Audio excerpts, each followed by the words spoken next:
Welcome to Blueprint Radio. I'm your host, Martin Williams. Here we help you create a blueprint for your life. And so let's build. Welcome to Blueprint Radio. My name is Martin Williams. Don't forget to subscribe to the podcast. You may do so on Apple Podcasts, Spotify, YouTube, and SoundCloud. All the links to the podcast can be found at guidedexpressions.com/podcast with an S, or in the description box of wherever you're listening to this now. Today's topic is being a match for what you want. So there are a lot of personal development people, law of attraction people who speak on, the law of vibration and vibrating to a certain frequency and, are you vibrating to the things that you want and so on, right? So there's a lot of teaching out there, and most of it is valid, most of it is solid, and most of it is rooted in principles that have been around, since the beginning of time.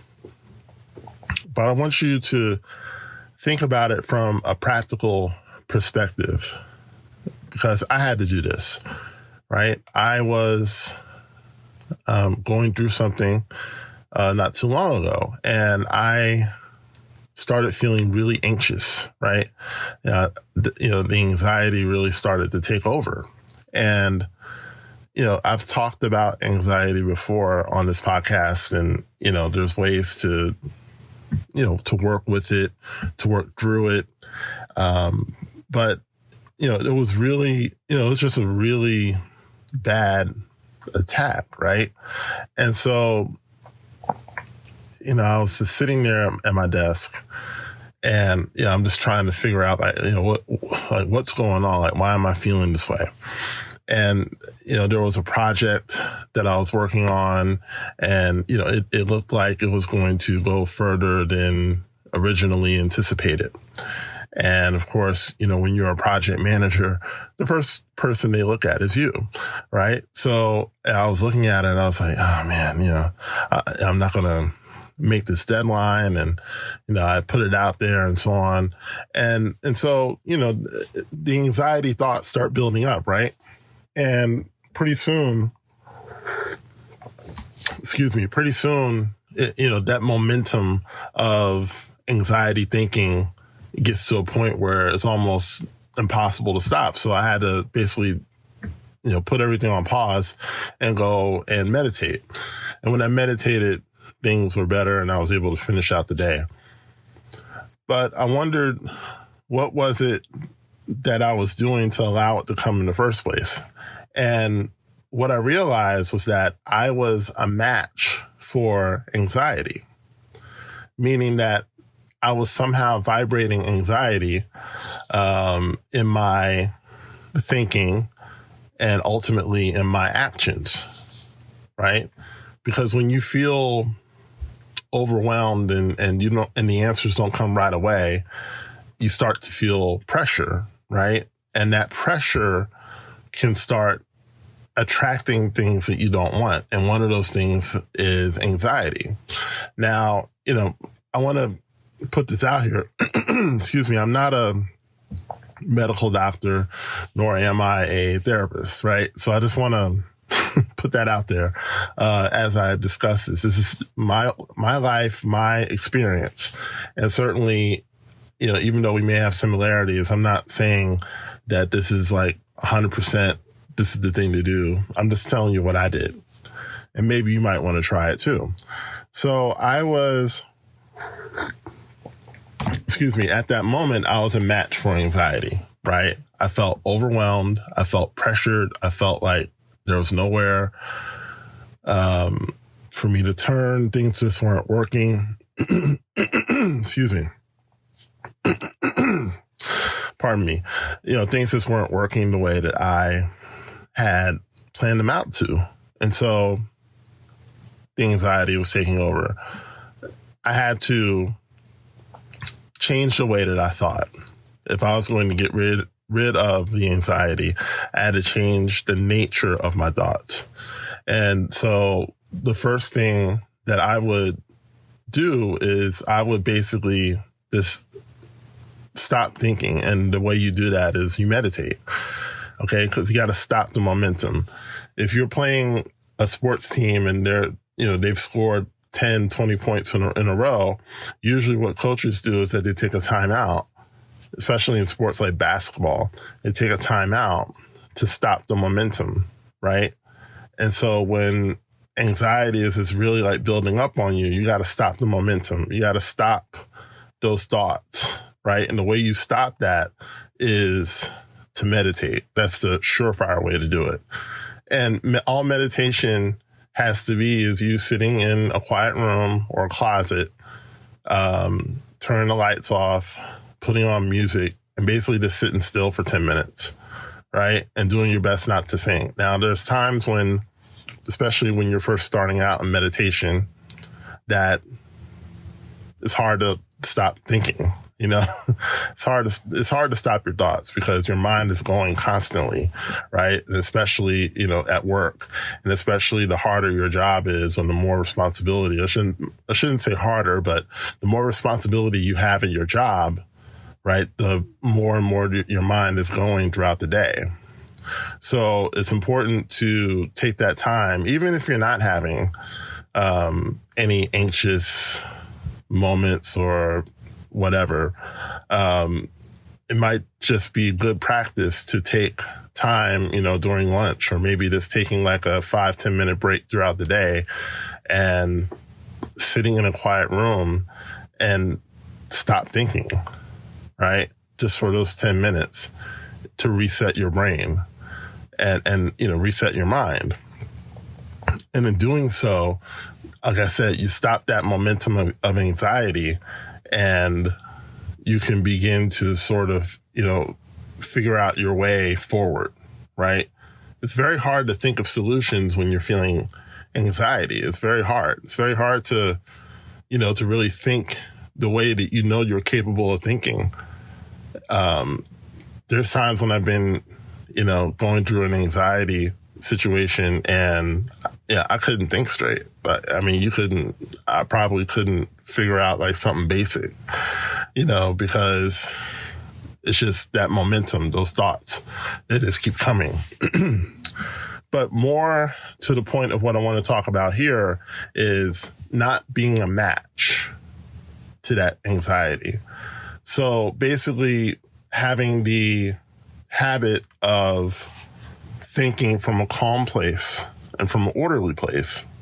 And, when there's an invitation to think more on an anxiety level, meaning things that is coming, fast and furious and constantly, constant IMs, constant calls, constant emails, what have you, you have to make a choice to order all of that.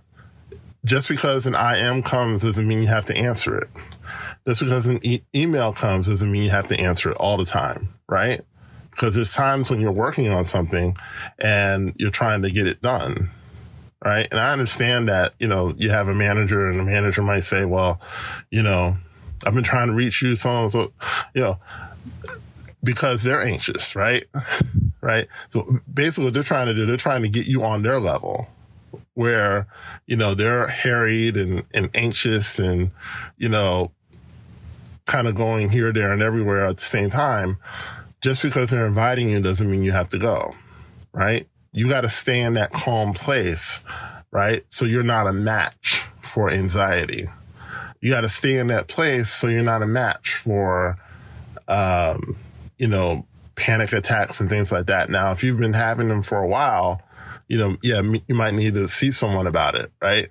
And you might need medication and so on. But from a pure thinking standpoint, if you had your mind at the level of everything is fine, everything's working okay, the project's going to get done, and it's going to get done well, and there's not going to be this whole to do about why didn't the project get done? It's not going to be any of that. It's going to be fine. Everything's going to work out okay, right? When you live at that level, it's very difficult for anxiety to find you because you're not a match for it, right? You're not a match for it. You're not a match for disorder because you've learned to order your thinking.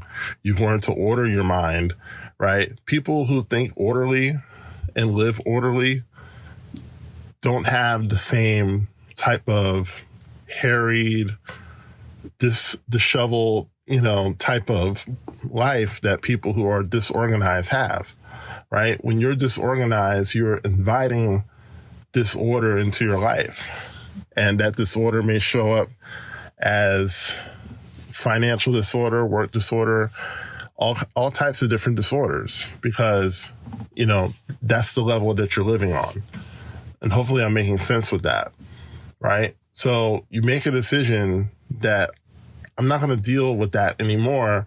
And I'm going to think in a way that's orderly. I'm going to think in a way that's calm. And I'm going to think in a way that lines up with everything being finished. Like all creation is finished. So there's no need to worry about anything because all creation is finished. Now, if you've learned worry your entire life, if you grew up in a house where everyone worried and you grew up worrying and you went into adulthood and you just reinforced that worry, yeah, it's very, it's challenging to move past that, but it's a must if you're going to have peace. You've got to move past worry. And the way you move past it is no longer being a match for it. And the way you're not a match for it is understanding that all creation is finished. Everything that I want, everything that I desire is done. It's already done. Okay. I don't have to worry about it. All I've got to do is take what is finished in the spiritual realm and bring it forth in the natural realm. And the way that I bring it forth in the natural realm is by having faith and then putting work to my faith. Right. So, when I show up at work, there's things that need to be done. Right. There's tasks that need to be done. There's timelines and everything else. I get all that. But the way that I approach it is it's already done. Like creation is already completed. Creation is finished. Okay. Because we live in a world of infinite possibilities. Right. And so with infinite possibilities, that means that you choose a possibility that you want. So the infinite possibility for me, right, the possibility that I want, rather, is the one that my project is completed, it's completed well, and the people that are paying for it are happy, right? And once I lock in on that possibility, I decide that that's what I'm going to bring out of the spiritual realm into the realm of the scene of, where everything we see, touch, taste, smell. I'm going to bring it here, and I'm going to do so by faith. Now, again, there's work that I got to do in line with that, but now you're working in line with something that you actually want, as opposed to this being scattered and working, running around like a chicken with his head cut off, right? It's a different way of living. And when you understand that we have to be a match for everything that we want in our life, we got to be a match for it, right? And being a match for it means we got to think, talk, and act as if that thing is already done. And when you think and talk and act in that way, it's only a matter of time before it manifests. The law is very simple. We make it complicated, but it's not that complicated. So think about that as you go throughout your week. What am I a match for? And what am I bringing into my life unwittingly because I have not taken the time or the energy to control the way that I think and control the way that I speak and control the way that I act? And when you start doing that and doing that on a consistent basis, watch your life change in ways that you never dreamed possible. So thank you so much for tuning in to Blueprint Radio. Don't forget to like, comment, subscribe, and share. And also check out my website, my new course, the Blueprint course. It's coming out on May 31st. Very excited to put that out there finally for people to use it to change their lives. So again, thank you, and I will talk to you soon. Thanks for listening to Blueprint Radio. For more information on Martin Williams coaching and products, please go to guidedexpressions.com or visit me on Facebook, as well as Instagram.